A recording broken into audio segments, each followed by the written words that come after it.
திருமணம் முஸ்லீம் திருமணத்தில் மணமகளும் மணமகளும் 2 பேரும் பார்த்துக்கிறதே இல்லை. பார்த்துக்காம இருக்கிறாங்க. தாலியும் கட்டுறதில்ல.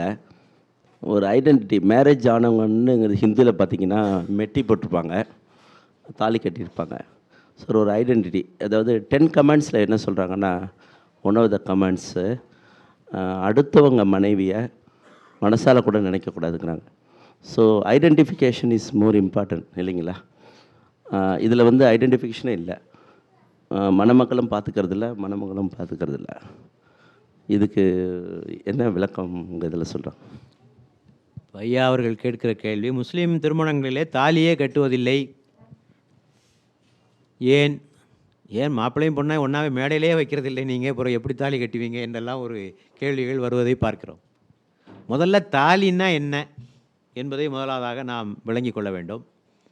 ஒரு பெண் மணமாகிவிட்டாள் என்பதற்கான ஒரு அடையாளமாக தாலி கருதப்படுகிறது. ஒரு பெண் திருமண பந்தத்தில் நீடிக்கிறாள், இன்னும் நீடித்துக்கொண்டு அவளுக்கு விவாகரத்து ஆகலை என்பதை காட்டுகின்ற அடையாளமாக தாலி கருதப்படுகிறது. ஒரு பெண் மங்களகரமானவள், அவள் தாலி அணிந்திருக்கின்ற காரணத்தினால் அவள் சுமங்கலியாக இருக்கிறாள், அவள் மங்களகரமானவள் என்ற ஒரு கருத்தும் இதன் மூலமாக சொல்லப்படுகிறது. தாலி ஒருவனுக்கு வேலி என்ற ஒரு கருத்தும் சொல்லப்படுகிறது. இப்படியெல்லாம் இந்த தாலிக்கு கொடுக்கப்படுகிற விளக்கங்கள். இப்போ இஸ்லாம் என்ன சொல்லுதுன்னா, கல்யாணத்திற்கு தேவை தாலி அல்ல, திருமணம் என்பது ஒரு ஒப்பந்தம், ஒரு கான்ட்ராக்ட். ஆக 2 பேருடைய சம்மதம் தான் தேவை. சம்மதமும் சாட்சிகளும் தேவை. 2 பேரும் சம்மதிக்கணும், அதுக்கு 4 பேர் சாட்சியாக இருக்கணும். இவங்கெல்லாம் கல்யாணம் முடிச்சுக்கிட்டாங்கிறதுக்கு 4 பேர் சாட்சிகளாக இருந்து அதை பதிவு செய்ய வேண்டும். இந்த மேரேஜ் ரெக்கார்ட் பண்ணுறங்கிற சிஸ்டத்தை இஸ்லாம் எப்போவே கொண்டுருச்சு. இன்றைக்கி சொல்கிறாங்க, 14 நூற்றாண்டுகளாகவே இந்த திருமணத்தை பதிவு செய்தல், எழுத்துப்பூர்வமாக எதையும் செய்ய வேண்டும் என்பது இஸ்லாத்தினுடைய விதிகளிலே ஒன்று. கடன் கொடுக்கல் வாங்கலை கூட எழுதி வைத்துக் கொள்ள வேண்டும் என்று 14 நூற்றாண்டுகளுக்கு முன்னர் குர்ஆன் சொல்லியிருக்கிறதை நீங்கள் பார்க்கிறீர்கள். கடன் கொடுத்தா கூட எழுதி வச்சுக்கிட்டு தான் கடன் கொடுக்கணும். தெரிஞ்சாலும் கொடுக்காத, எழுதி வச்சுக்கோ, 2 பேரும் எழுதி வச்சுக்கிட்டு தான் கடன் வாங்கல் கொடுக்கணும். ஆக திருமணத்தை கூட பதிவு செய்ய வேண்டும். இன்றைக்கு சட்டம் கொண்டு வருகிறது அரசாங்கம். ஆக பதிவு செய்யுங்கள், ஒப்பந்தமாக செய்யுங்கள், சாட்சிகளை வைத்துக் கொள்ளுங்கள். இதன் மூலம் இதுதான் திருமணத்திற்கு தேவையான ஒன்றாக கருதுகிறது. ஒரு பெண்ணுக்கு மங்களம் என்பது திருமணத்தின் மூலமாக வருவதல்ல. அவள் திருமணமானாலும் அவள் மங்களகரமானவள் தான், கணவன் இறந்தாலும் அவள் மங்களகரமானவள் தான், விவாக பந்தத்திலிருந்து விடுபட்டாலும் அவள் மங்களகரமானவள் தான். அது எப்படி கணவன் இறந்துட்டா மட்டும் அவள் எப்படி அபசகுணமாக மாறிவிடுவாள்? அவளுக்கு அந்த அடையாளத்தை குறித்து அவளை ஏன் நாம் கேவலப்படுத்த வேண்டும்? அப்படி என்றால் மனைவியை இறந்த கணவனுக்கு எதை கட்டுவது? அவனுக்கு எதை அடையாளம் வேணும்? இல்லை, அந்த அடையாளம் ஏன் இல்லாமல் ஆகிவிட்டது? ஆக இவையெல்லாம் பெண்ணினத்தை கேவலப்படுத்துகிற விஷயங்கள். இந்த தாலியை வைத்துத்தான் அவள் மங்களகரமானவள் என்று சொல்வது பெண்களை கேவலப்படுத்துகிற விஷயம்.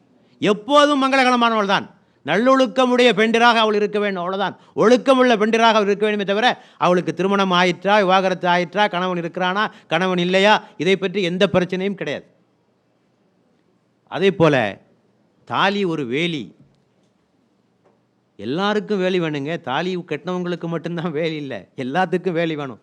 மணமானவனுக்கும் வேலி வேண்டும், மணமாகாதவனுக்கும் வேலி வேண்டும், பெண்ணுக்கும் வேலி வேண்டும், ஆணுக்கும் வேலி வேண்டும், எல்லாத்துக்கும் வேலி வேணும். ஆக மணமான பெண்களை மட்டும்தான் பார்க்கக்கூடாது என்பதில்லை, எந்த பெண்ணையும் வேறெடுத்து பார்க்கக்கூடாது. நபிகள் நாயகம் சொன்னார்கள், ஒரு பெண்ணை முதலாவதாக பார்க்கிற பார்வை எதேச்சையான பார்வை, தற்செயலாக பார்க்கறது. 2வது பார்வை ஷைத்தானினுடைய பார்வை என்று சொன்னார்கள்.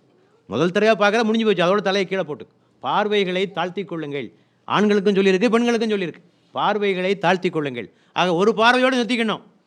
2வது பார்வைக்கு போனால் அது வேண்டும் என்றே பார்ப்பது இல்லையா? ஆக பிறன்மனை நோக்கா பேராண்மை என்று வள்ளுவன் சொல்கிறான் அல்லவா? அந்த பிறன்மனை என்ற பிறன்மனை அல்ல, எந்த பெண்ணையும் பார்க்கக்கூடாது. பிறன்மனை மட்டுமல்ல, அடுத்தவன் பொண்டாட்டி மட்டுமல்ல, எந்த பெண்ணையும், எந்த அந்நிய பெண்களையும் இச்சை கலந்த பார்வையோடு பார்ப்பதை இஸ்லாம் தடை செய்கிறது. ஆக இவற்றுக்கெல்லாம் தாலி இருக்க வேண்டும் என்ற எந்த ஒரு நிர்பந்தமும் கிடையாது.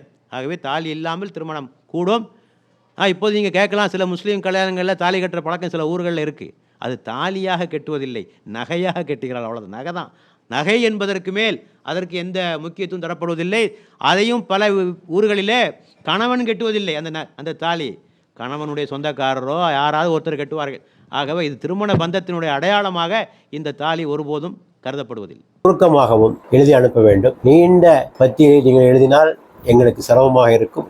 தெளிவான முறையில் சுருக்கமாக எழுதி அனுப்புங்கள். ஒரே ஒரு நிபந்தனை, முஸ்லீம் அல்லாதவர்கள் மட்டும்தான் கேள்வி கேட்க வேண்டும். முஸ்லீம்களுக்கு கேள்வி கேட்பதற்கு வேறு பல வாய்ப்புகள் இருக்கின்றன. பள்ளி வாயில் கேட்டுக்கொள்ளலாம், இமாம்களை சந்தித்து கேட்டுக்கொள்ளலாம். ஆகவே இந்த இடம் முஸ்லீம் அல்லாதவர்களுக்கானதே. ஆகவே முஸ்லீம் அல்லாத சகோதரர்கள்